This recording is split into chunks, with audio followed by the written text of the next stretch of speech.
이번 시간에는 이제 4월 11일 날 총선이 지금 내일 모레로 다가왔습니다. 그래서 내일 모레 총선 결과가 어떻게 될 것인가 하는 것을 양 진영, 그러니까 민주 진영과 지금 그러니까 여당 진영과 야당 진영, 민주 진영과 보수 진영의 수장에 해당되는 윤석열 대통령과 이재명 대표의 사주를 한번 비교해 봄으로써 4월 10일에 총선 결과가 어떻게 되는가를 예측해 보도록 하겠습니다.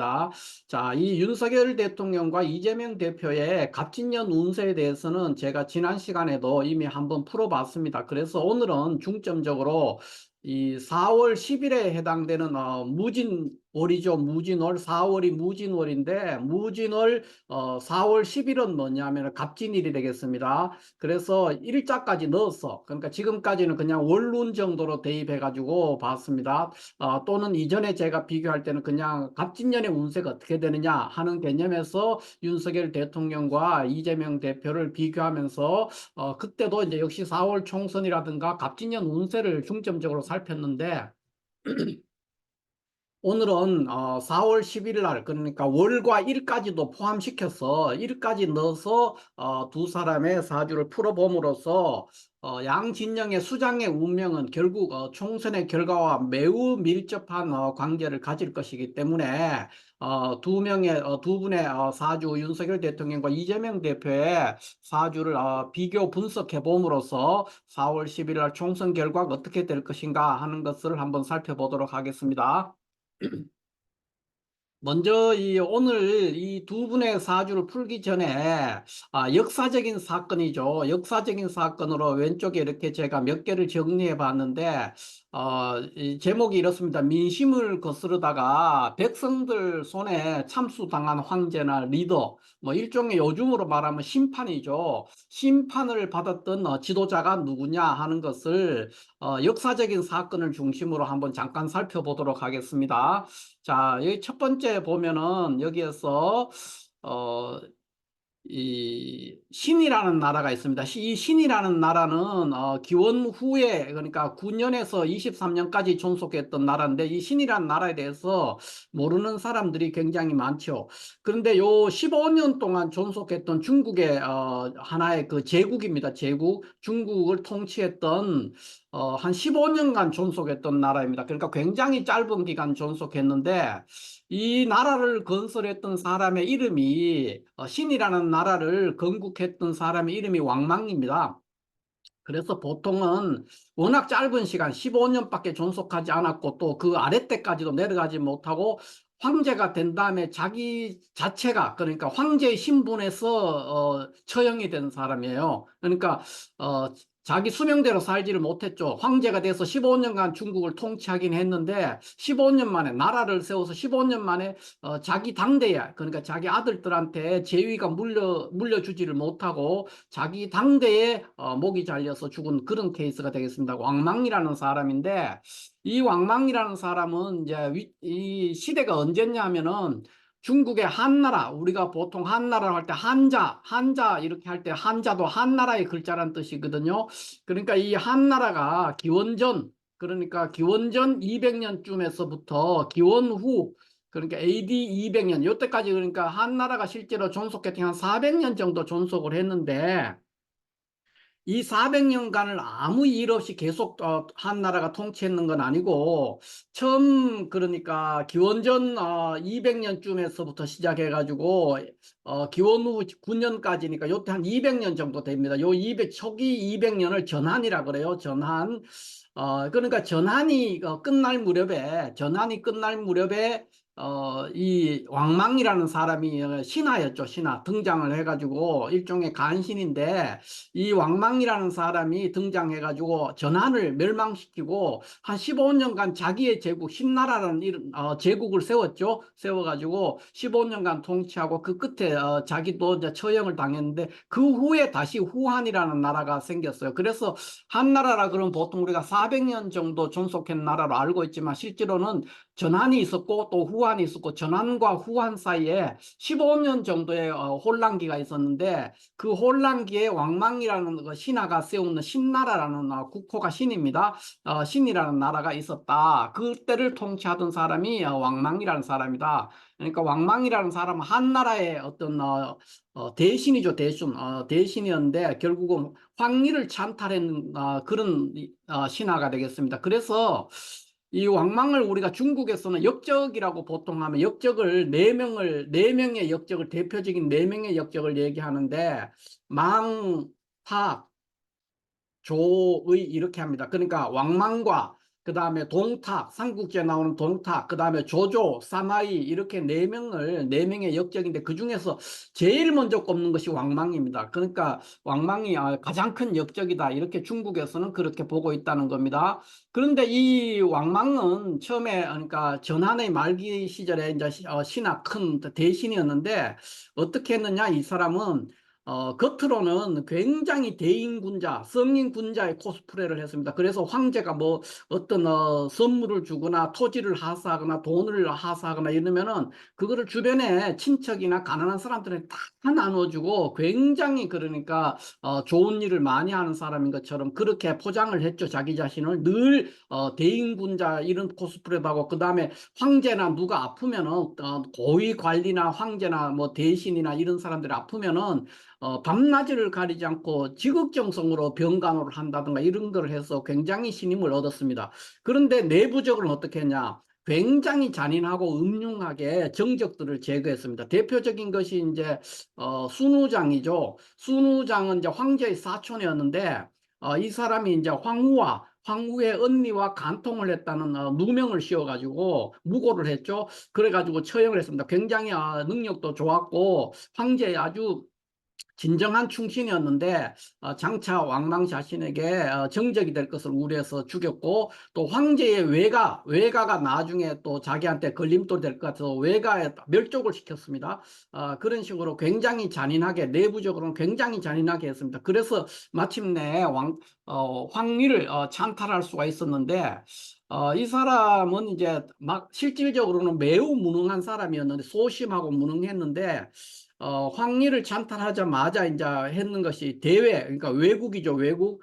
주변 국가와 굉장히 많은 마찰을 일으켜서 주변국이 이제 기분이 나쁘면 계속 쳐들어오는 거예요. 그래서 거의 다 졌어요. 그러니까 굉장히 국경 쪽이 혼란스럽고 대외적으로 안정되지 않으니까 외교에 실패가 있었습니다. 왕망은 외교가 실패하고 또 내부적으로는 굉장히 관리들이 부패하고 무능해가지고 물가가 폭등하고 경제가 폭망하는 그런 사태가 빚어져가지고 굉장히 내란이 많이 일어나고 그렇게 됐어요.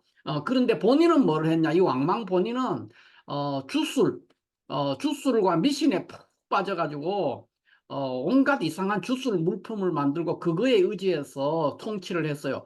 그렇게 하다가 결국은 마지막에 이제 민중이 봉기해서 백성들이 봉기해서 궁궐에 쳐들어왔어요. 그래서 황제의 신분을 유지하면서 목이 잘린 겁니다. 그래서 처형이 되겠죠. 백성들에 의해서 처형된 그런 케이스가 되겠습니다. 그것이 첫 번째 중국 신나라의 왕망이 목이 잘려 죽은 케이스고, 이거는 이제 처형이라기보다는 화난 백성들이 난입해가지고 궁궐에 들어와서 왕의 목을 잘랐기 때문에 처형도 아니고 그냥 성난 민중에 의해서 목이 잘렸기 때문에 제가 여기 처형이라고 형이라는 말을 안 붙여서 그냥 목이 잘려 죽었어요. 황제의 신분 그 자체였어. 그러니까 보통은 퇴위를 당하거나 이렇게 하고 난 다음에 죽는데 이 사람은 황제 신분을 유지하면서 그 자리에서 죽은 거예요. 두 번째는 이제 영국의 찰스 1세라는 사람이 있는데 이 사람은 이제 모든 어떤 권력이 왕권 신수설을 주장하던 사람이거든요. 왕권 신수를. 왕권은 신으로부터만 받았다. 그러니까 국민들로서 위임받은 것이 아니라 왕권이기 때문에 왕권 신수설을 주장하던 사람인데 이 사람은 영국의 그 당시에는 영국은 의회가 있었어요. 의회가 있었는데 영국 의회와 사사건건 이제 부딪힙니다.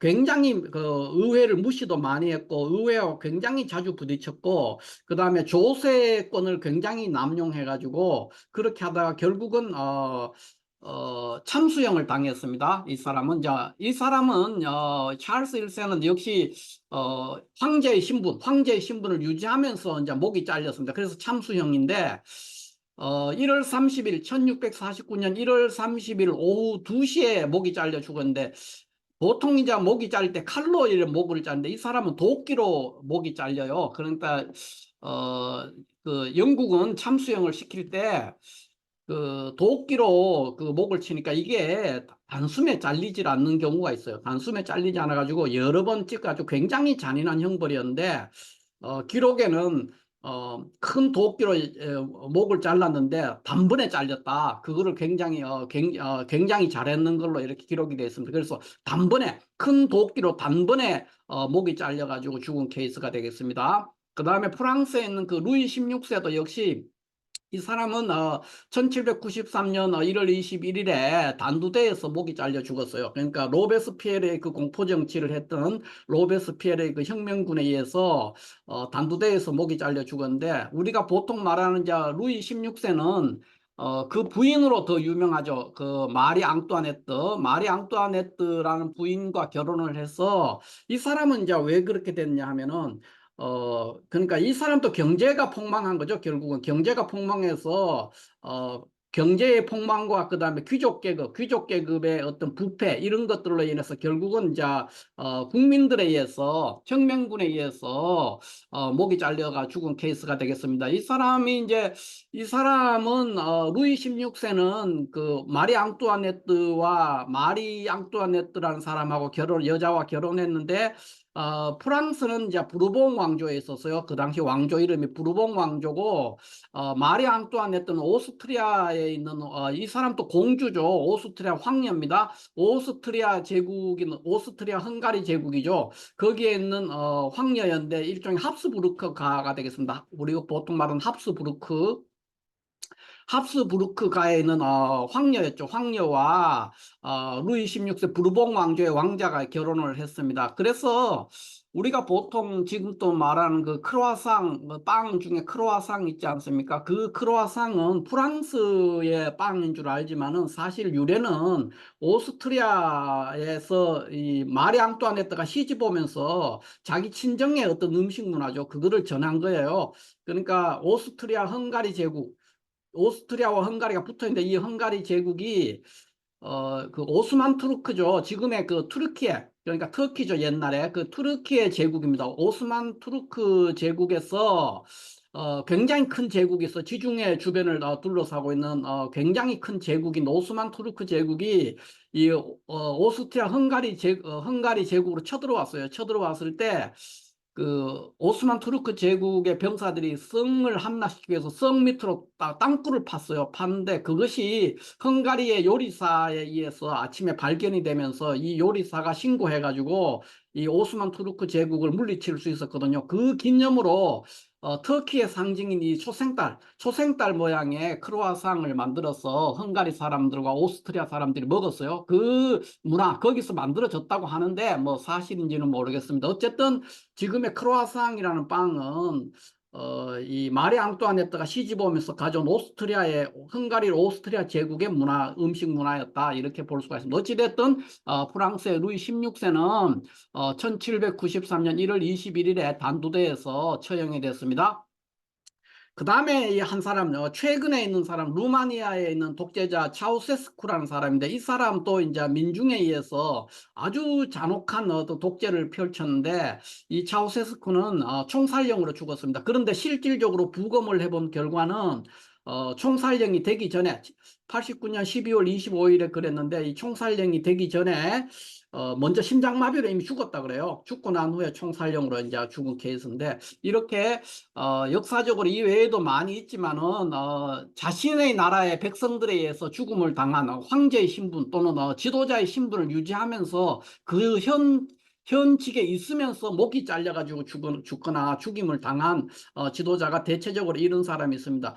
그 외에 우리가 그 이라크의 사담 후세인 대통령이라든가 그 리비아의 그 무아마르 카다피 이런 사람 있잖아. 그 사람들은 미국이라든가 외국에서 쳐들어와서 권자를 잃으면서 나중에 죽기는 했지만은 좀 내용이 다릅니다. 그러니까 직접적으로 백성들의 봉기에 의해서 죽지는 않았는 케이스죠. 근데 이 사람들은 다 백성들의 봉기에 의해서 죽임을 당하고 목이 잘려 죽은 케이스다. 이렇게 볼 수가 있습니다. 자, 그러면 역사적으로 민심을 거르다가 백성 손에 참수다 목이 잘려 죽은 황제나 리더가 이렇게 4명 정도를 얘기할 수가 있고, 지금으로 말하면은 이제 지금은 민주시대니까 투표에 의해서, 그러니까 심판받는 거죠. 그런 이제 확률이 높아지고 있는데, 그 상황을 지금 현재 4월 달 이 선거가 어떻게 결과가 될 거냐, 이 상황을 이제 어느 쪽이 심판을 받을 거냐 하는 거, 누가 심판을 받고 결과가 어떻게 될 거냐 하는 것을 양 진영의 리더의 사주를 비교함으로써 한번 예측해 보도록 하겠습니다. 윤석열 대통령은 이미 제가 여러 번 사주를 풀었기 때문에 오늘은 시간 관계상 더는 언급하지 않겠습니다. 다만 이 사주는 갑을목을 운에서 만나면 매우 불리합니다. 그래서 4월 10일이면은 무진월이죠. 무진월 갑진일이 됩니다. 그래서 갑진일은 또다시 갑목이 운에서 갑목이 또 왔어요. 그래서 갑오대운 갑진년 갑진일이 되기 때문에 매우 불리한 운이 될 것이다, 이렇게 볼 수가 있습니다. 그래서 지난 시간에도 제가 말씀을 드렸지만 윤석열 대통령은 2024년 4월 10일이 일진상으로 매우 좋지 않다. 그러니까 갑목을 세 개를 만나는 거예요. 그 다음에 지지로도 진토가 계속 와서 이제 진토가 4개나 됩니다. 그러니까 무진월 갑진일이 되니까 천간으로는 갑목이 3개 나와가지고 갑을목이 오면 이 사주는 망하거든요. 갑목이나 을목이 오면 절대 안 되는데 갑목이 3개 나왔고 지지로는 진토가 4개 나와가지고 사면초가인 상태예요. 그러니까 이렇게 해도 안 되고 저렇게 해도 안 되고 굉장히 어려운, 그러니까 대흉한, 윤석열 대통령은 4월 10일이 대흉한 날이 될 수가 있다, 이렇게 볼 수가 있습니다. 그러면 이재명 대표는 어떻게 되느냐?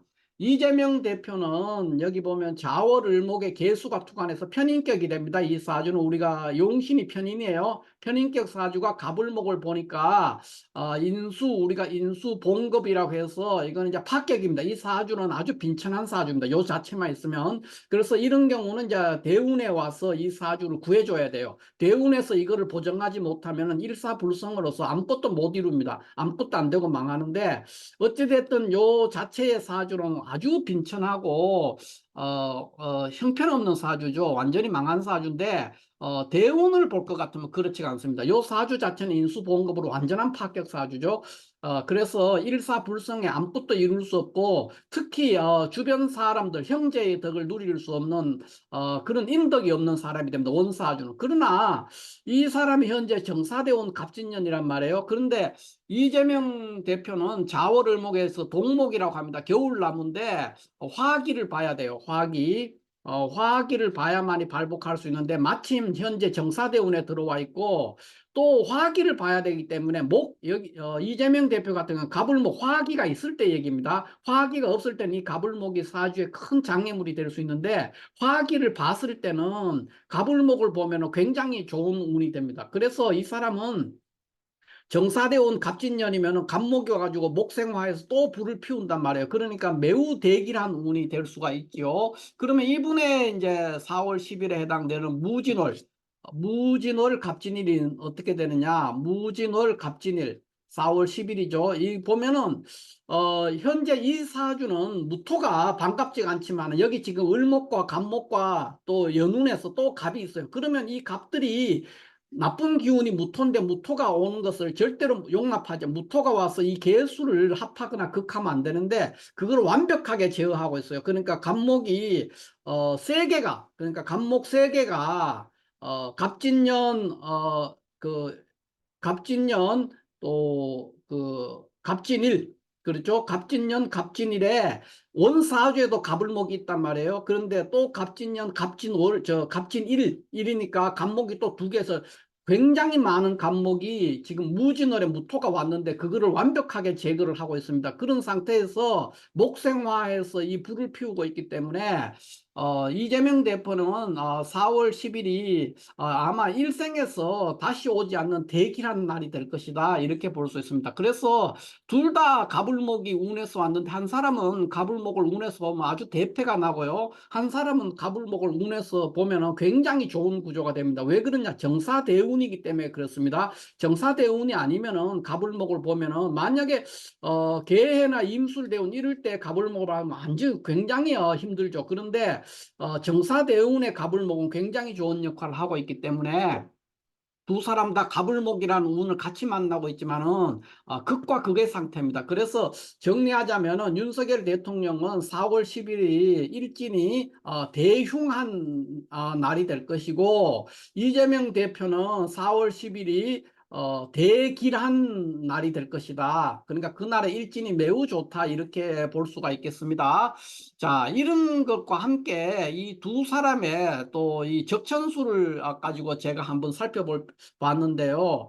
이 사람은 이제 경금일간이에요. 윤석열 대통령 경금일간이고 이재명 대표는 을목일간인데, 이 을목과 경금에 대한 적천수, 우리 고서 중에서 적천수 있지 않습니까? 적천수에서 뭐라고 설명했는지를 한번 살펴보고 이해를 하는 것이 또 의미가, 명리적으로는 굉장한 의미가 있을 것이라 이렇게 생각이 들어서 한번 경금과 을목에 대해서 적천수에서 설명했는 걸 한번 보도록 하겠습니다. 보면은 을목수유, 규양해우, 회정포병, 과봉승무, 허습지지, 역마, 기마여구, 등나개갑, 가충가추 이렇게 됐어요. 그러니까 뭐냐? 을목은 비록 유연하다만 그 아주 여리다는 거예요. 힘이 없게 보이지만은 규양해우한다. 그러니까 양을 죽이고 소를 해체할 수 있다. 이 말은 을목은 이제 축토나 미토에 통근할 수 있다, 이 말입니다. 규양해우하고 그다음 회정포병이라는 거는 정을 품고 병을 가지고 있으면 이런 얘기니까, 천간에 병정이 있으면, 천간에 병이나 정이 있으면은 어 과봉승무 그랬으니까 지지에 신금이나 유금, 그러니까 관살에 해당되는 겁니다. 이렇게 유금, 신금이나 유금, 지지에 관살이 있어도 괜찮다는 거예요. 왜냐, 대운에서 지금 정화가 있지 않습니까? 정화가 천간에 있으니까 지지에 신유금이랑 관살을 만나도 괜찮다는 거예요. 좋은데 여기 허습지지, 그러니까 수기가 금수의 기운이 강하면은 역마기운, 지지에 오화 같은 게 하나 있어도 안 된다는 거예요. 그러니까 화기가 매우 강해야 됩니다. 화기가 강하죠. 정화와 사화, 그러니까 잔여지동으로 화기 강하기 때문에 되고, 무엇보다도 을목은 등나개갑이라 그랬어요. 그러니까 등나무가 만약에 을목사주에 갑목이 있다 그러면은 을목은 갑목을 타고 뻗어나갈 수 있는 그런 구조를 우리가 등나개갑이라고 그래요. 그러니까 을목일간에 갑목이 있을 때를 등나개갑이라고 하는데, 등나무 덩굴이 갑목이라는 큰 나무를 감싸면서 사방으로 뻗어나갈 수 있다, 그런 뜻입니다. 등나개갑에서 봄도 좋고 가을도 좋다, 그러니까 뭐 사시사철 좋다, 이 얘기죠. 그런데 경금에 대해서 한번 볼 것 같으면은 이렇게 돼 있어요. 경금은 살기를 품고 있어서 경금대살에서 강건하기로 최고다, 가장 강건하다. 그래서 수를 보면은 굉장히 맑아지고 총명해지고, 화를 보면 아주 예리해진다. 토가 습하면, 그러니까 습토를 보면은 아주 생기가 살아나고, 건토를 보면은 부서진다. 그 다음에 여기 보면 이제 핵심이 이 얘기인데, 능영가평이라 그랬어요. 그러니까 가평은 이길 수 있는데 수어 을매, 그러니까 을매한테는 진다, 이렇게 표시되어 있어요. 그러니까 이 말이 무슨 말이냐면, 경금은 간목을 봤을 때는 꺼리낌이 없어요. 경금은 간목을 봤을 때는 항상 이기고 할 수 있는데, 을목한테는 이기지 못한다는 거예요. 수어 을매, 능영가평하고 수어 을매한다 그랬으니까, 그러니까 경금일관과 을류일주에 을목이 있으면은 이 경금이, 여기는 경금은 금이고 을목은 목이지 않습니까? 그런데도 이 경금이 을목을 못 이긴다는 거예요. 왜 그러냐? 능령가평하고 수어 을매한다 그랬으니까 경금은 그렇다는 거예요. 그 다음에 을목은 뭐냐? 갑목이 있으면 등나무가 큰 나무를 타고 번창해 나가듯이 봄도 좋고 가을도 좋다, 이렇게 됐습니다.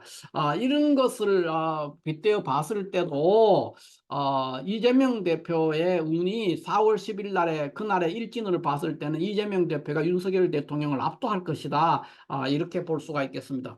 자, 이렇게 해서 오늘은 4월 10일 총선 날의 일진에 대해서 윤석열 대통령과 이재명 대표의 4월 10일 날 일진이 어떻게 되느냐, 그 결과가 아마 선거 결과와도 관련될 수 있기 때문에 그거를 대비해서 기존에 보던 것과 달리 적천수를 동원해서 경금과 을목의 관계를 한 번 더 살핌으로써 사주를 한번 풀어봤습니다. 감사합니다.